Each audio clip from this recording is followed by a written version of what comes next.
Para você, meu amigo ligado, está no ar mais um Placar Eletrônico. Hoje é dia 15 de junho de 2020. Eu sou Murilo Bronzeri, o MB, e nós vamos mais uma vez falar de futebol com muito bom humor. É isso mesmo, Placar Eletrônico fala de futebol com muito bom humor aqui no seu canal 25, que agora também é 525.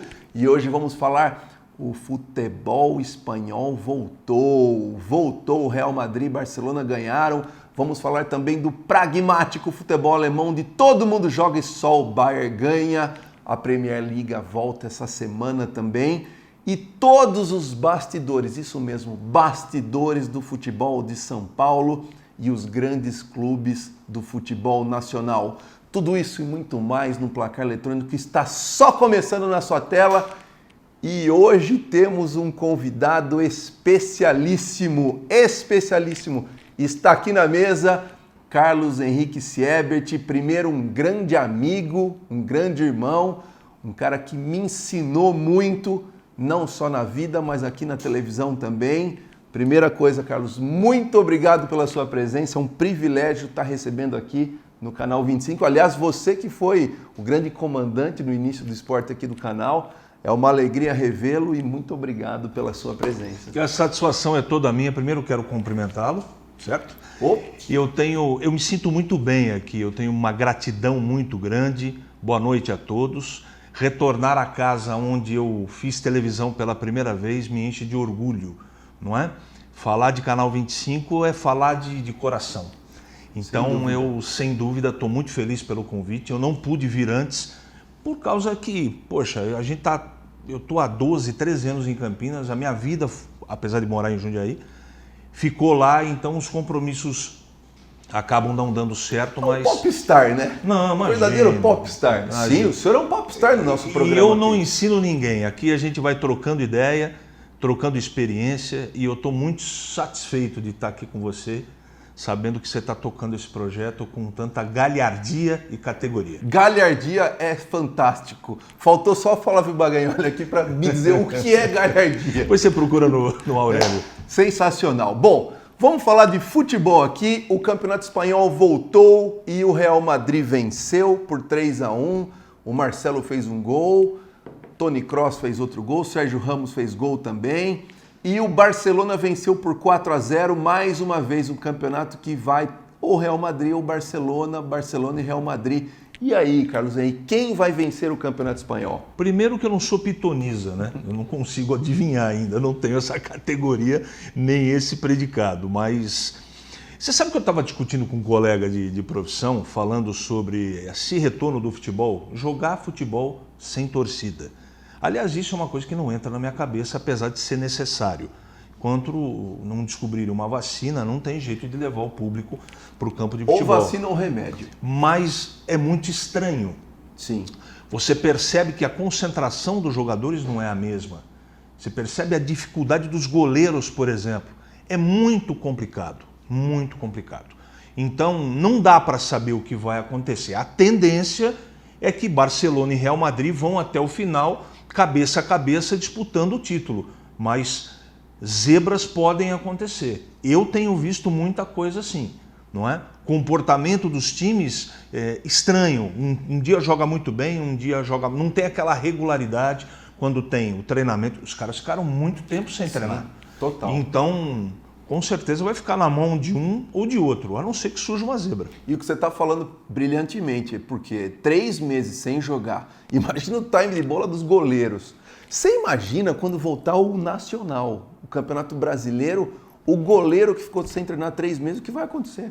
O cara está completamente fora. É uma situação, lá na TV Bandeirantes, a gente já entrevistou vários treinadores de goleiro, e essa história da concentração é uma coisa que pega muito, Murilo. Tempo de bola, reflexo, então vai ter que ter um tempo de adaptação. E com isso, quando a gente for assistindo os jogos, nesse retorno em todos os campeonatos, a gente vai assistir muito erro cometido por goleiro e por jogador de linha. E aproveitando falar do Campeonato Espanhol, Carlos, eu quero saber, eu faço essa pergunta para todos os convidados que vêm aqui.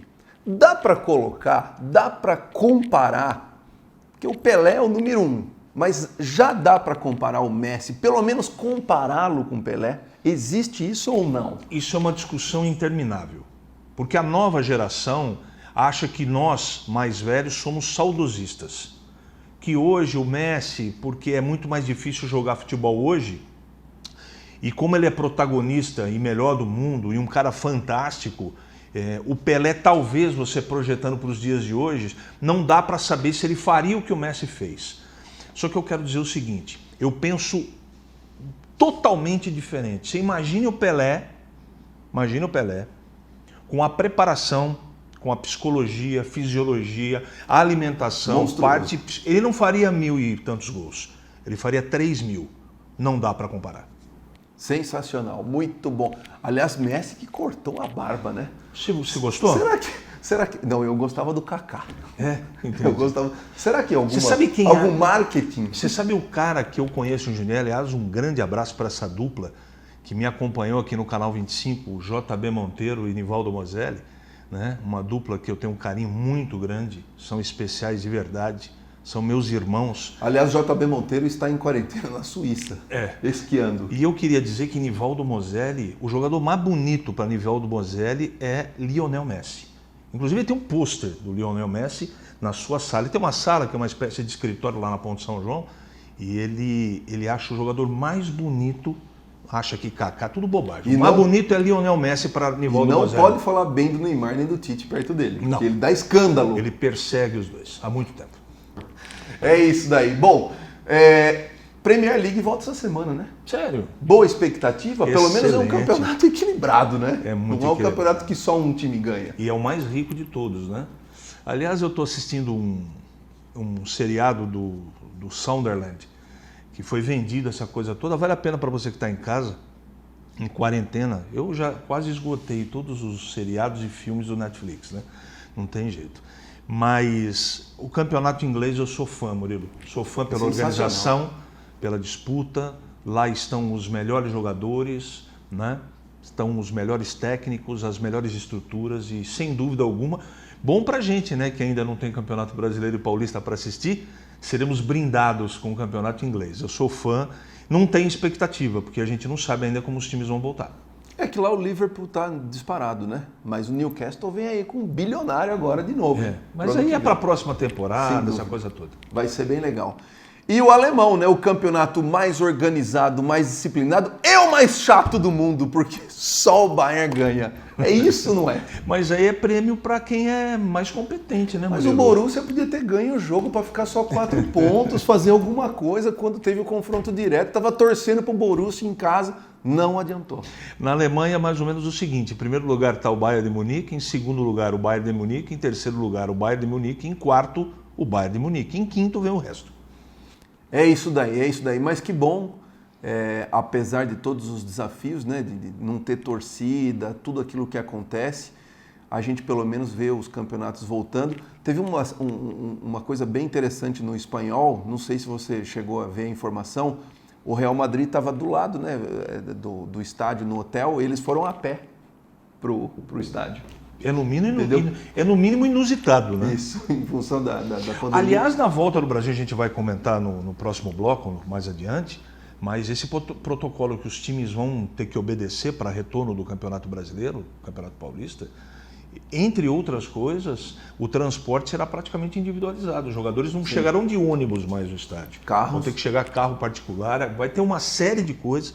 Vale a pena observar na internet o protocolo que já está pronto de todos os times do Campeonato Paulista da Série A1, não é? E a maioria dos times no Brasil que disputam o Campeonato Brasileiro da Série A já estão com um protocolo pronto. Eu sei porque o Dr. Roberto Nishimura, que é médico da Ponte em Campinas, é um daqueles médicos ao lado do Moisés Cohen, não é? Que eles compõem uma espécie de conselho, não é? Responsável por todos os protocolos para o retorno. Isso já está pronto. E é um protocolo de providências muito competente, viu, Murilo? Então, assim, a gente vai discutir se vale a pena ou não voltar ao futebol, mas que o protocolo está bem feito, está.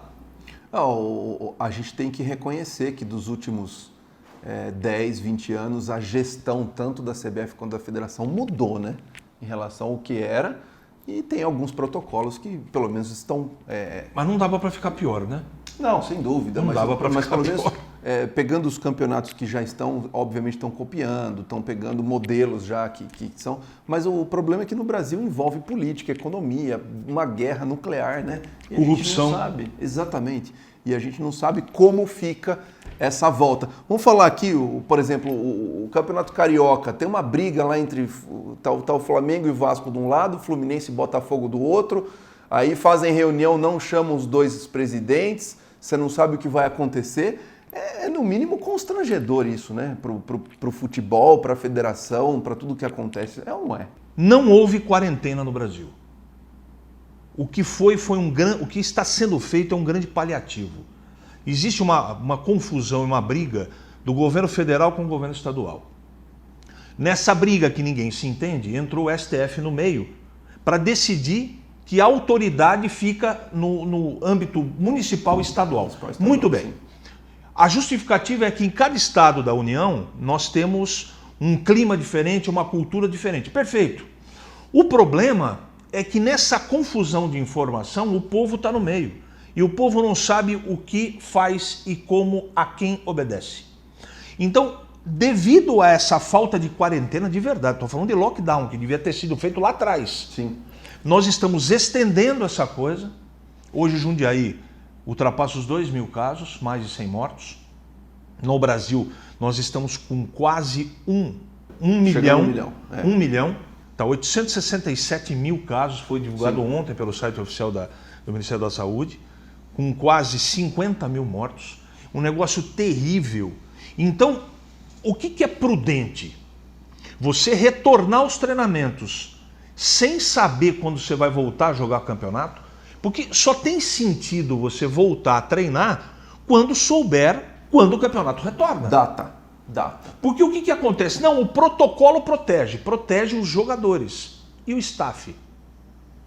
E o roupeiro, a cozinheira, o pessoal da limpeza que depende de transporte público, que isso é outro problema e outra indecência desse país, principalmente no estado de São Paulo. Ao invés dos caras liberando, legal, está agitando a economia, aumentar o transporte público, eles diminuem. Aumenta a aglomeração, o que acontece? Aumenta o contágio.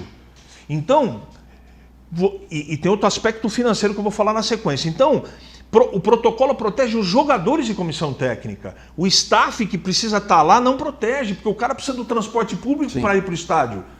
Então, é uma briga tremenda, é uma queda de braço terrível. E tem outro detalhe, há um protocolo a ser seguido e nesse protocolo, nos treinamentos, há necessidade de testes a cada 5 dias no mínimo. Sabe quem banca isso? O clube de futebol, que está quebrado e está falido. Então, é um protocolo que serve, mas não resolve. Então não adianta voltar a treinamento se não souber quando vai voltar o campeonato. Aí pergunta, Carlos Henrique, quando os campeonatos vão voltar? Não dá para saber, porque a curva ainda não chegou no limite. Nós estamos no centro, no epicentro da história da pandemia no Brasil.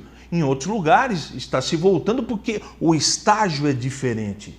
Não dá para comparar com o Brasil. Então é uma queda de braço que todo mundo tem razão. Sim. E quem é efetivamente que está completamente à míngua? O clube de futebol. O clube de futebol não tem receita, o clube de futebol está falido, o clube de futebol não tem recurso para poder tocar toda essa estrutura. Essa é a pressa do Flamengo, né? Precisa do patrocinador master que vai voltar quando o campeonato voltar, precisa movimentar a economia, precisa pagar os salários, estão desesperados para voltar. Passando até do ponto, estão treinando sozinho. A CBF fez aí tomou uma medida muito legal. O Feldman declarou essa semana passada que os clubes da Série A vão receber recurso, da Série B também. Mas é um recurso, é um empréstimo sem juro. Não está dando o dinheiro. Lá na frente vai cobrar. Porque também se não fizer isso, como é que os clubes vão sobreviver? Então é uma situação muito delicada, Murilo.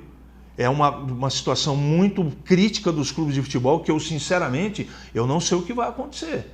É uma bancarrota, nós estamos indo, se essa pandemia não terminar, para o fechamento de muitos clubes no país. Os clubes não têm receita.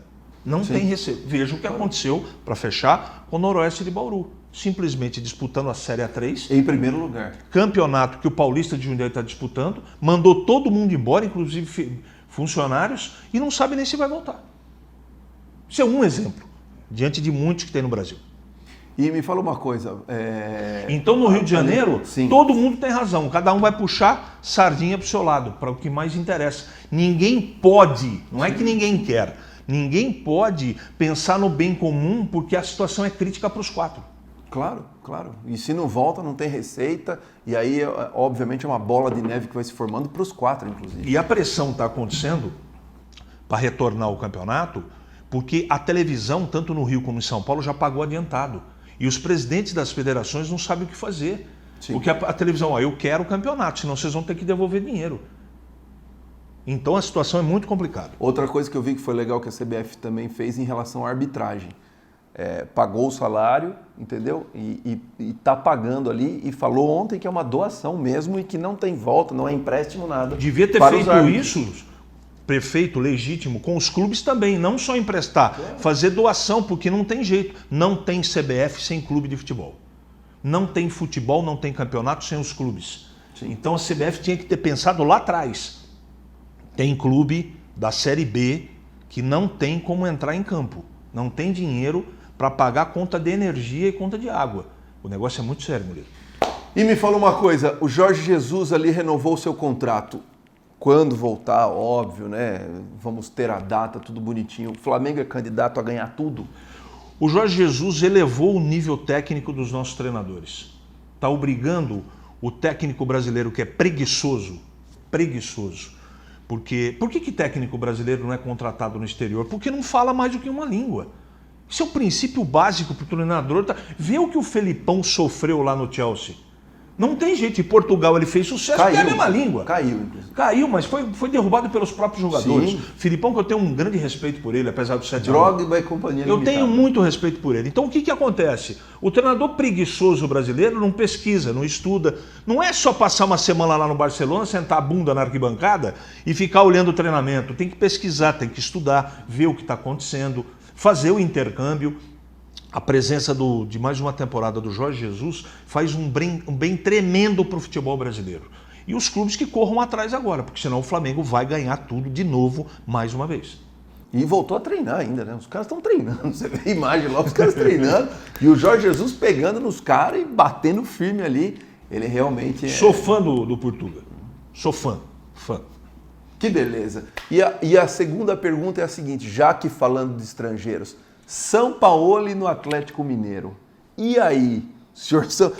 Porque ali formou, né? Sampaoli, Alexandre Matos e Palmeiras B, né? Porque ali ele já quer o Roger Guedes. Fiquei sabendo que tá por um fio de contratar o Keno também.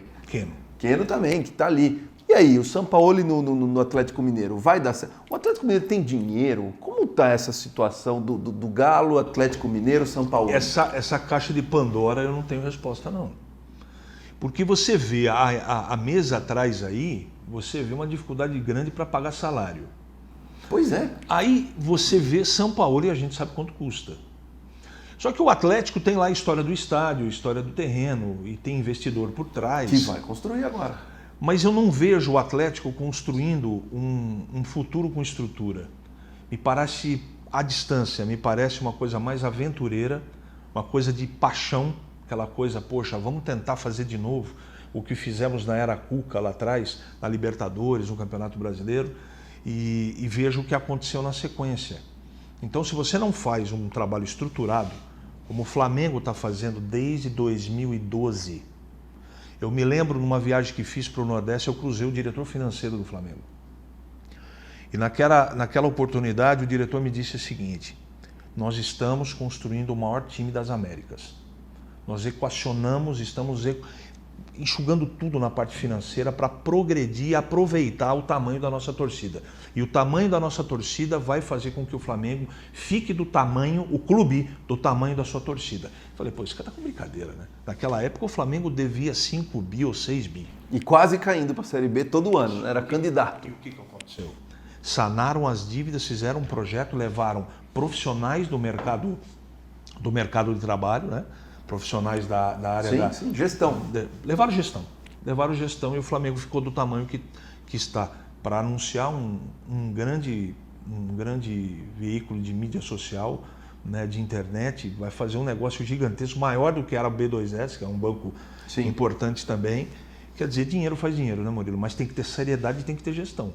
E o Flamengo, para mim, vai ser difícil. O Palmeiras, mesmo com bastante dinheiro, precisa ter profissionais que tomem conta de verdade. E não ter um Alexandre Matos no comando. O Alexandre Matos, ele é um dirigente do tempo antigo. Eu queria que o Flávio estivesse aqui hoje. Que pena que ele não está aqui. O Alexandre Matos, o Alexandre Matos é um aventureiro. Eu ia usar outro adjetivo, mas eu quero ser indelicado.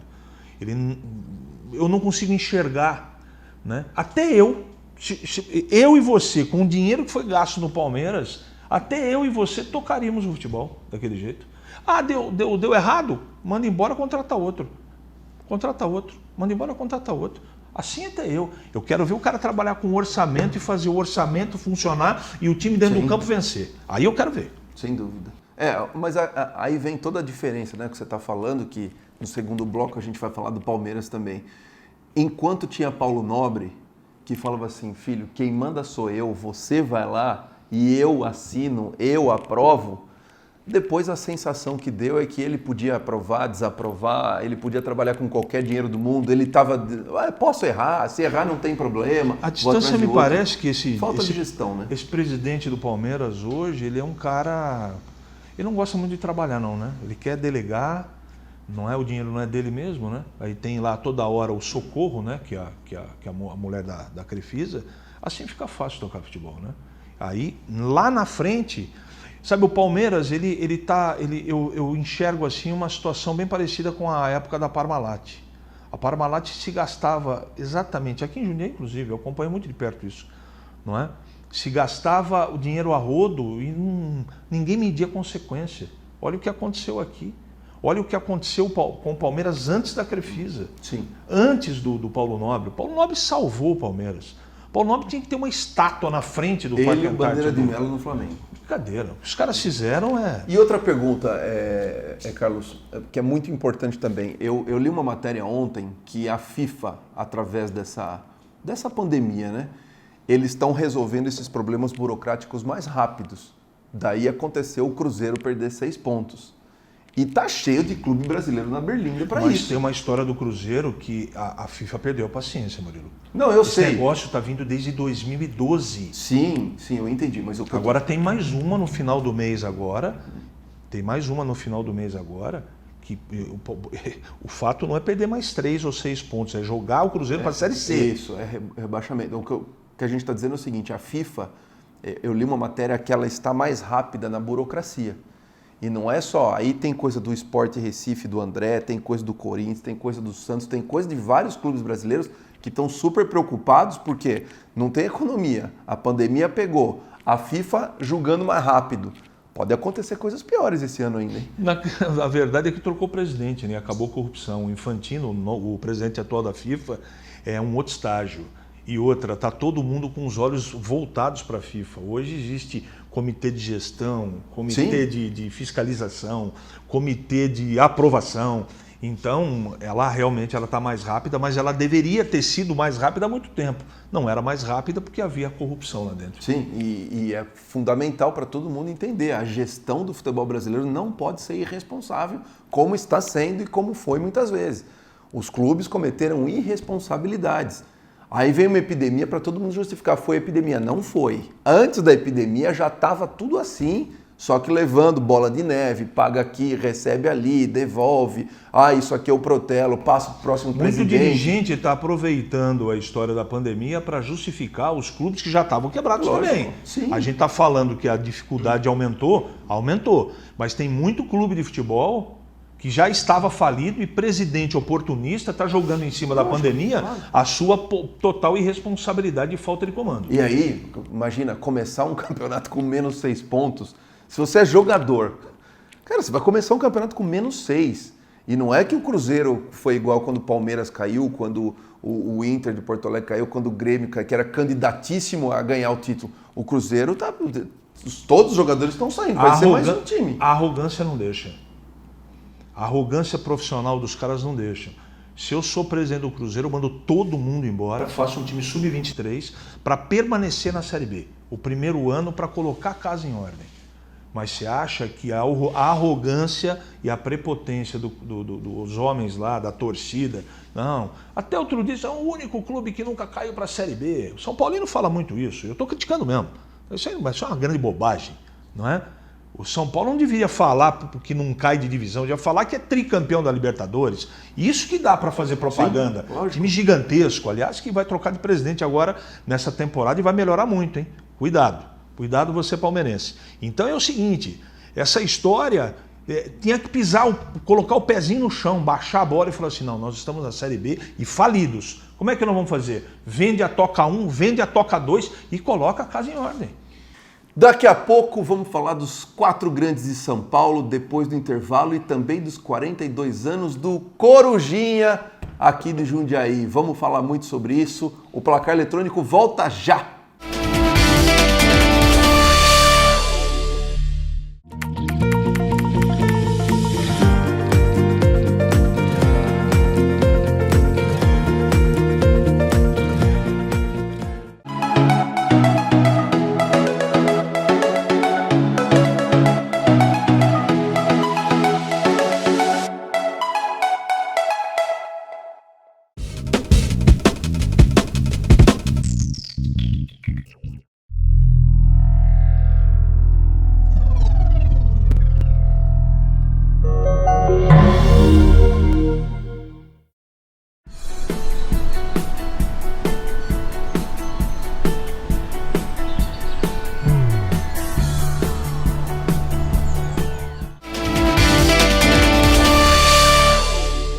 Estamos de volta com mais do Placar Eletrônico aqui no seu canal 25, que agora também é 525, e hoje recebendo Carlos Henrique Siebert aqui, este cara que me ensinou muito a vida e a falar também aqui. Sabe que mandou um abraço para você? Placar Eletrônico. Quem mandou um abraço? JB Monteiro está de pantufas e JB Monteiro e roupão lá, mandando um grande abraço para você. Nivaldo Moselli, Alexandre Botelho e Flávio Bagnoli. Aliás, Flávio Bagnoli chinelou hoje. É? Chinelou. Eu acho que ele tremeu. Tremeu.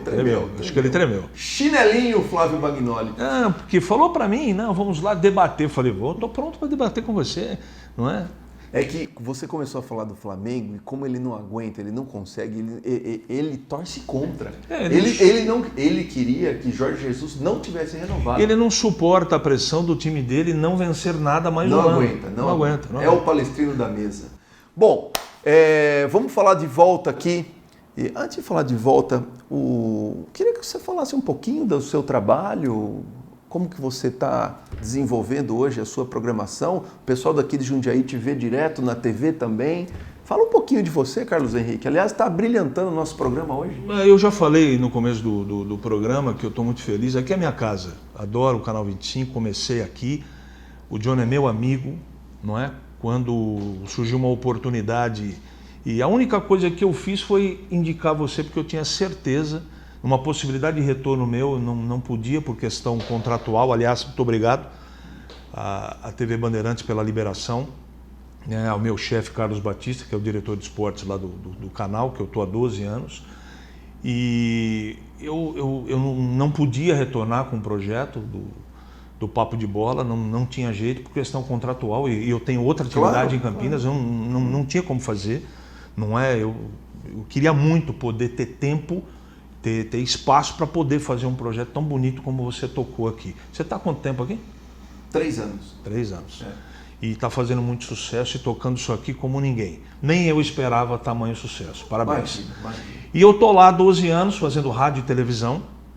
Né? Todos os dias eu estou na Rádio Bandeirantes, às 11h30 e às 5 da tarde, como comentarista esportivo. Fui lá como repórter, depois participando da televisão, e desde 2012 eu estou como comentarista do rádio e da televisão, agora dos Donos da Bola, todo dia, não é? E também da Rádio Bandeirantes. Eu estou em casa lá, né? Claro, as pessoas não entendem muito, porque existe uma rivalidade muito grande, né, entre Paulista e Guarani, Ponte Preta. Lá no começo eu sofri muito com a coisa da rigorosidade das torcidas, da rivalidade, mas aos poucos isso foi se dissipando, porque eu sempre tentei levar o trabalho de uma maneira muito honesta, muito imparcial, não é? Com uma opinião sempre forte, mas com bastante autonomia, bastante liberdade. O Carlos Batista, como meu chefe lá, dá muita autonomia, e eu estou lá há 12 anos, vou ficar até 2022, que é o meu contrato, até a próxima Copa do Mundo. E depois a gente não sabe o que vai acontecer, né, Murilo? Daí você vai nesse intervalo, vai me convidando. Com certeza absoluta. Aliás, o que eu acho mais legal lá, ele é o CH, Carlos Henrique Bate Pesado. Isso é sensacional. Isso foi uma forma, uma linha de trabalho que nós encontramos justamente pela rivalidade. Eu não tinha outro jeito de começar o meu trabalho lá e ter espaço para poder falar se eu não tivesse uma opinião contundente. Então isso foi uma ideia, na verdade, do Carlos Batista. Porque, acreditem, a rivalidade é muito grande e eu tive muita dificuldade no começo. Sim. Não queria, jundiaense, não sei o quê, e ali foi difícil no começo. Mas depois as coisas foram se encaixando e estou lá há 12, vai fazer 13 anos agora em janeiro. Sensacional. Aliás, um abraço ao Batista, que além de eu ser muito fã dele, é um grande amigo e admiro o trabalho dele. Quanto tempo o Batista está nessa pista também, né? De estar ali na batida diária. Ele está lá desde 2000, na Bandeirantes desde 2002. Né? 2002, mas ele está em Campinas fazendo ininterruptamente futebol há 35 anos. Para quantas cidades?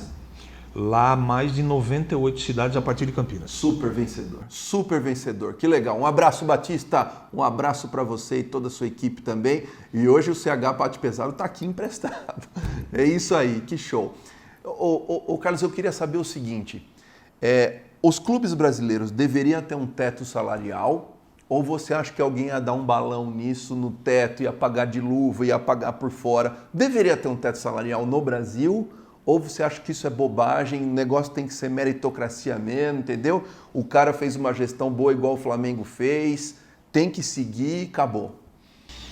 Isso é uma discussão longa e complexa. Porque hoje não tem mais futebol regionalizado. Estou falando, não dá para você pensar só no futebol brasileiro se você não enxergar o que está acontecendo na Europa. Para que isso acontecesse no Brasil, tinha que ser, no mínimo, comum entre os principais clubes do mundo. É justamente ao contrário. Sim. O Flamengo está dando início, dando pontapé a uma situação de gestão esportiva para tentar chegar o mais próximo possível dos times europeus, porque só assim se sobrevive no futebol. Acabou aquela coisa regional de o dirigente ser apaixonado. Romântico, né? Não existe mais isso, Murilo. Não existe. Você precisa ter, inclusive o presidente de um clube de futebol, ele tem que ser remunerado, porque ele tem que ser cobrado. Não dá, por exemplo, como aconteceu agora, no ano passado, eu estou citando um time porque é a situação mais latente que está lá em Campinas. De agosto do ano passado até abril agora, a Ponte contratou e mandou embora mais de 35 jogadores. Quase caiu no Brasileiro e está caindo no Campeonato Paulista. Quem é responsável por isso? Aí tem um patrono por trás, acabou o dinheiro, o Sérgio Carneiro precisamos de mais 1.000, mais 2... Isso não pode, não é assim que... Então, durante anos, o futebol brasileiro foi tocado desse jeito. E quando surge uma empresa, como é o caso da Parmalat aqui em Jundiaí, o que acontece? Coloca lá um cara, o cara suga, toma todo o leite, como foi. Eu sei que a história da Parmalat é um pouco mais séria, mais profunda. Mas eu estou falando da prática de como gastar o dinheiro do futebol, como você gerir o futebol de um clube. Então, precisa ter gente, tem que ser empresa. Os clubes eles têm que ter donos. As torcidas que me perdoem, mas o clube tem que ter um dono. Tendo dono, o cara vai trabalhar de uma maneira diferente, como se fosse uma empresa. Deu resultado? Você ganha. Não deu resultado, você é demitido. Simples assim. Fazer o futebol de outra maneira é falar do futebol há 30 anos. Não dá mais para ser assim, Murilo. O Flamengo está dando certo porque lá existe uma gestão empresarial. É uma gestão que é comandada com resultado, não é só dentro do campo. Olhem os resultados do Flamengo fora de campo. O que era o Flamengo há 10 anos e o que o Flamengo faz hoje. Sim. É o maior clube das Américas hoje. Eu não tenho nenhuma dúvida disso. E o Flávio que me perdoe, mas ele vai ter que admitir. Vai ter que segurar. Contra fato não há argumento, meu amigo. Não, e são duas coisas que eu acredito que são primordiais. Primeiro, quando você está falando de gestão,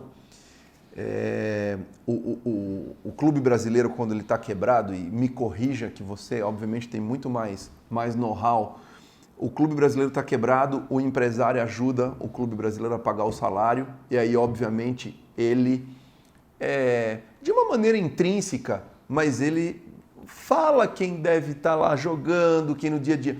O Flamengo acabou com isso. O Flamengo chegou, quem manda é o Jesus. Ele vai mandar. Aí no primeiro perderam do Bahia lá de 3-0 um jogo. Ele é o comandante. E aí quando você deixa o comandante trabalhar livre, o cara trabalha livre. O cara chegou e falou assim, eu comando tudo. Muda dentro de campo. O jogador brasileiro sabe que o técnico cai.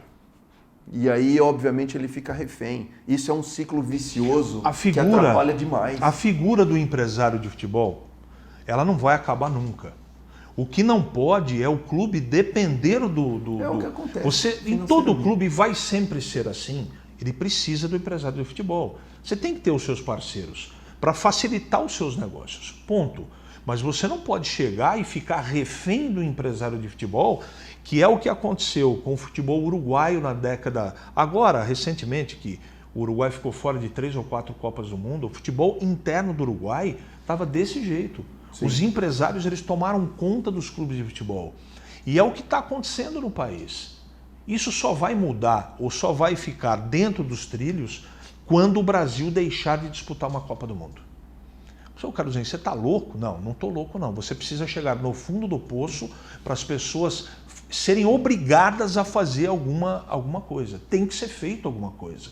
Tem que ter legislação para proteger o clube. Claro. Essa Lei Pelé, ela foi boa num sentido e ruim nos outros sentidos.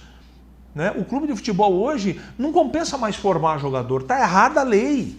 A lei tem que ser modificada. Tem que proteger um pouco mais os clubes. Não é ter o jogador como era escravo antigamente, mas fazer de uma outra maneira para que o clube tenha receita. Então os clubes estão ficando com gestões amadoras, né? Só vira presidente de futebol. Aqui em Jundiaí é assim. Aqui em Jundiaí é assim. O Paulista foi tocado durante todo esse tempo por quem? Por apaixonados. Aí os apaixonados que foram lá e tentaram fazer um trabalho competente, existem uma série de erros também, respondem hoje com o nome próprio, porque a história do Banco Fator lá, até hoje está penhorando publicidade em muro. Eu cruzei esse final de semana com um empresário que adora Paulista, que colocava dinheiro lá e parou de colocar. Por quê? Porque chegava a ordem judicial direto do Banco Fator para ele para tomar o dinheiro, porque na justiça o Paulista deve não sei quanto lá para o Banco Fator. Sim. Então eu estou trazendo tudo isso à luz para dizer que tem que mudar radicalmente a estrutura do futebol. A CBF ela não tem que tocar campeonato brasileiro. A CBF ela tem que tomar conta da seleção brasileira, das seleções de base e seleção feminina. Os clubes têm que fundar uma liga que tem as suas leis próprias, e lá você, entre todas as coisas, tem que ser obrigado, de alguma maneira, não dá para discutir nesse programa, mas que os clubes eles sejam empresas profissionais, que tenha que publicar balanço, não pagou salário, vai para a segunda divisão. Não existe isso. Pô, ouvi aí de um dirigente de futebol, está atrasado lá de 60 dias, não, mas 60 dias é normal. Mas como que é normal, cara? Como que é normal um negócio desse? Então virou uma banalidade. Hoje se faz coisa errada no futebol brasileiro e as pessoas acham que está tudo certo. Vai reclamar. Como é que vai tocar um negócio desse com competência para frente, Murilo? Tem que dar errado. Tem que o Cruzeiro falir. E vão falir outros times. Olha a situação do Corinthians, lá do Nivaldo Moselli. É uma vergonha, Murilo. Vamos falar já do Corinthians. Levantar aquele estádio de futebol tendo o Pacaembu, o Porumbi prontos. Não tem sentido. E eu vou deixar o do Corinthians, mas o estádio em Manaus, o estádio em Brasília, o estádio em Cuiabá, qual o sentido disso, gente? Além de tudo, tem a corrupção instalada, né? Você acha que, por exemplo, por essa questão de gestão que nós estamos falando, e aí eu brigo com o Flávio Bagnoli direto aqui no programa para falar, o Palmeiras foi o time mais rico da América de 2015 a 2019 e não ganhou nenhuma Libertadores. O Flamengo, a hora que chegou a primeira vez, ganhou o Brasileiro e Libertadores no mesmo ano. Você acha que isso faltou competência para o Palmeiras? Faltou seriedade. Eu não posso fazer nenhuma acusação aqui, mas quem está no futebol há tantos anos como eu, há mais de 30, sabe que ali não era sério o negócio. Eu estou falando de contratação de jogador. O Palmeiras chegou até 70 jogadores. Contratava todo mundo a preços exorbitantes, salários gigantescos. E nada de Libertadores. Não ganhou. Poderia, por exemplo, ter contratado um jogador ao invés de 4 que contratou, que deu 2 chutes na bola, e resolveria o problema. Então você vai no cerne do negócio. Ao invés de ficar contratando o Daverson, vai contratar o Ibrahimovic. Sim. Resolvi o problema. Mas aí tem a história do treinador também, né? Tem muito treinador que quer só os caras, né, mais fáceis de tocar, de lidar. Não quer desafio. Jesus é outro patamar. Jesus você pode contratar qualquer jogador que ele vai lá e comanda. Agora, Felipão, isso, Cuca, e dizendo, né?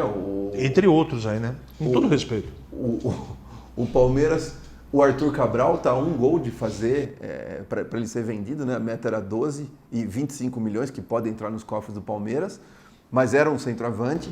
O Daverson era outro centroavante. O Cabral tem que vender correndo. Não, eu sei, mas eu estou falando que correndo. O Palmeiras tinha 3 centroavantes, o Arthur Cabral, o Borja e o Daverson.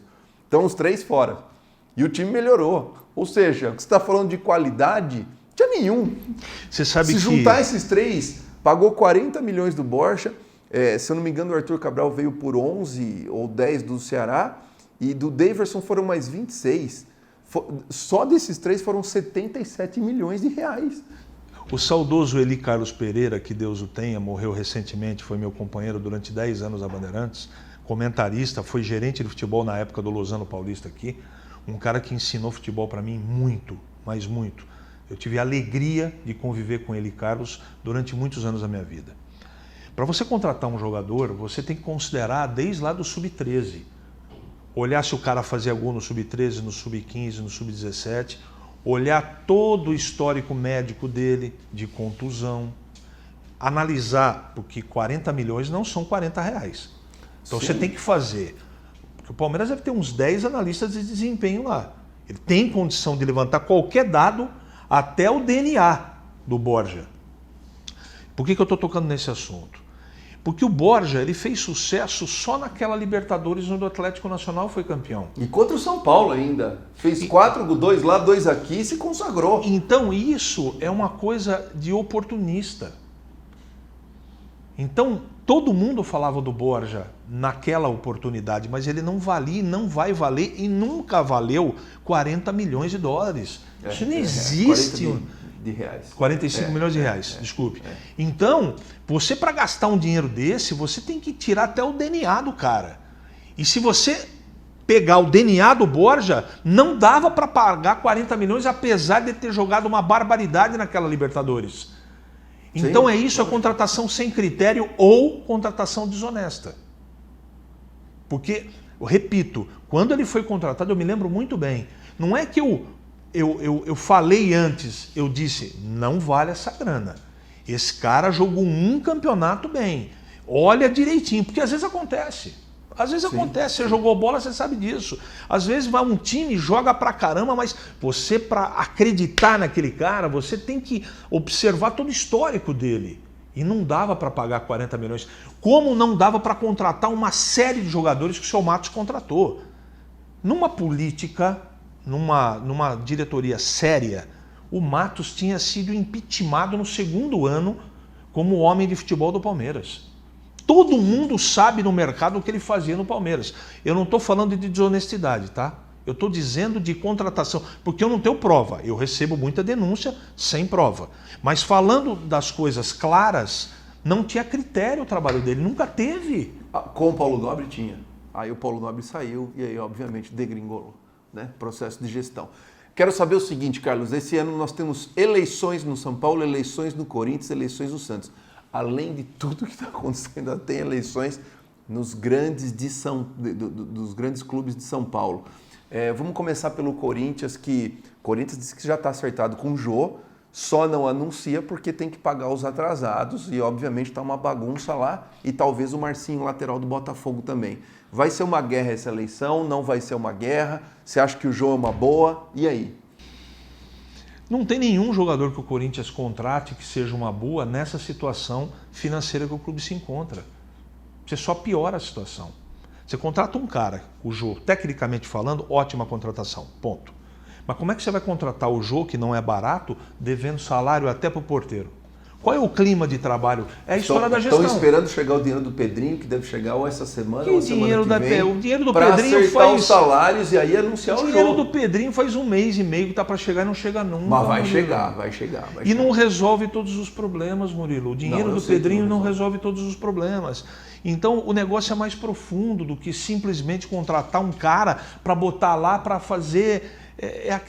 jogar para a torcida, sabe? Olha, nós estamos fazendo sacrifícios, estamos contratando artilheiro, não sei o quê. Legal. Sim. E a gestão do que existe, as contratações equivocadas de um ano para cá. O Corinthians contratou um jogador chamado Davó. Jogava lá no Guarani. Nem lá no Guarani, na segunda divisão, ele conseguia ser titular. Contrataram o jogador e a gente sabe por quê. Quem é o empresário, qual foi a negociação. Não é? Então o Corinthians ele está entregue a interesses que não são do Corinthians. Isso é desde a base. O Neto é o único cara que fala a verdade nesse caso. O Corinthians está na mão de bandidos. Essa é a grande realidade. Para o Corinthians renascer, ele tinha que sair da mão desses caras que tocam a base, do seu André Sanches, limpar a área. Para que o futuro daqui 10 anos, porque o Corinthians vai patinar 10 anos, não tem jeito. Flávio Bagnoli fala muito isso. E você acha que pré-candidato Marco Aurélio Cunha no São Paulo vai ser uma boa para o Tricolor? Não dá para saber, porque o São Paulo, de uma maneira controlada, está tão difícil a situação como o Corinthians. Para você ter uma ideia, o Daniel Alves, que foi contratado, que eu não discuto tecnicamente, ele recebe salário a cada 6 meses. O Pato, o ano passado, ele reduziu drasticamente os seus salários, mas nesse ano o São Paulo está tendo que pagar o que não pagou ano passado. Então foram contratações que, na prática, deram pouco resultado. Eu não estou discutindo marketing, tá? Sim. Eu acho que o Daniel Alves é um cara que trouxe um benefício muito grande para o São Paulo, mas na prática, dentro do campo, vai demorar um pouquinho ainda para dar resultado. Pode ser que o Fernando Diniz colha alguns resultados esse ano, porque o time tem melhorado. Mas tem muita dívida, Murilo. O Marco Aurélio Cunha, ele é um cara que tem um carisma muito grande, ele é sério, ele é honesto, ele é cercado de pessoas competentes, e aí a esperança. Que ele traga para o São Paulo profissionais da área privada para poder trazer novidade no São Paulo, trazer gestão, gente competente.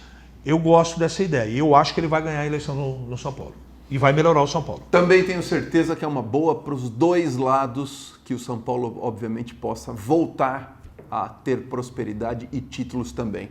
Quero mandar um abraço especial. Carlos, o Corujinha está fazendo 42 anos de futebol. Vê se eu tô falando. Sabe como o Corujinha começou no SESI? Mas peraí, eu vou falar, eu já participei do Corujinha. Olha aí. Eu não sei se é fundador, mas um dos participantes, que é um cara que eu tenho o maior respeito, é do professor Alaércio Borelli, professor que foi secretário de esportes em Jundiaí, um cara que eu respeito muito, aliás, todas as pessoas envolvidas, conheço a história do Corujinha, que é um grupo de amigos, é mais do que um time. E como começou? Porque uma família. Tinha as corujas atrás do gol do SESI. E aí, eu quero primeiro, tá, parabenizar o Corujinha pelos 42 anos, quero passar um vídeo, tem um vídeo aqui dessa galera extraordinária, e depois no quadro Saudades do Futebol, mandar um abraço para todos aí que nos mandaram as fotos. Vamos ver esse vídeo do Corujinha, 42 anos. Parabéns, galera. Parabéns, moçada.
Bom, tá aí esse vídeo do pessoal do Corujinha, parabéns, 42 anos, 78. É uma vida. 1978. É uma vida. Sensacional. E agora entrando aqui no quadro Saudades do Futebol, que vai ser hoje homenagem ao pessoal do Corujinha também.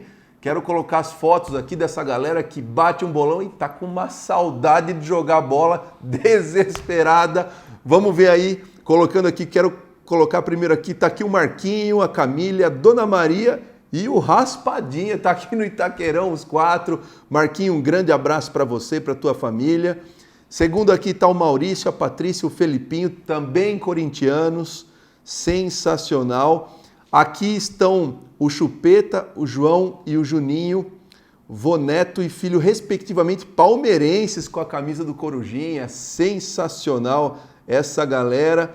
Aqui temos o Rafael, Everton, Valério e Marcão, corintianos. Aqui todo mundo tem que falar o time, né, cara? Se não falar... Aqui temos a Camila, a Isabela e o Thiago, santistas, entendeu? O Thiago tá com a camisa aí da Argentina, do Messi, que não sei não se ele pode ser comparado com o Pelé. Aqui tá o Wolf, o pai botafoguense. Olha aqui a Michele, que é mãe, a São Paulina, Michele, e os filhos Enzo e Alice são palmeirenses, influência dos avós. Que legal, que legal. Dá um pouco de confusão, né, na família quando é assim, mas é legal. Aqui tá o Júlio é um garoto especial e ele entra sempre nos jogos, é o xodó do time. Júlio, você é um menino espetacular. Aqui tá o João Bola, entendeu? E o Júlio também, tio e sobrinho, são os corintianos, os dois. O Leandro e o Murilo, ó, meu xará corintiano, entendeu? O Leandro e o Murilo aí, que legal. Aqui também está o Elton, corintiano, Jaqueline palmeirense, Heloísa corintiana. Aqui está o William e o Arthur santistas, um abraço para vocês dois. E finalizando a Ana Paula, Urias e o Léo, os corintianos. Aqui uma homenagem para vocês do Corujinha, parabéns, 42 anos dessa galera espetacular. Carlos, nós estamos fechando o placar eletrônico de hoje. Quero te agradecer demais. Eu que agradeço.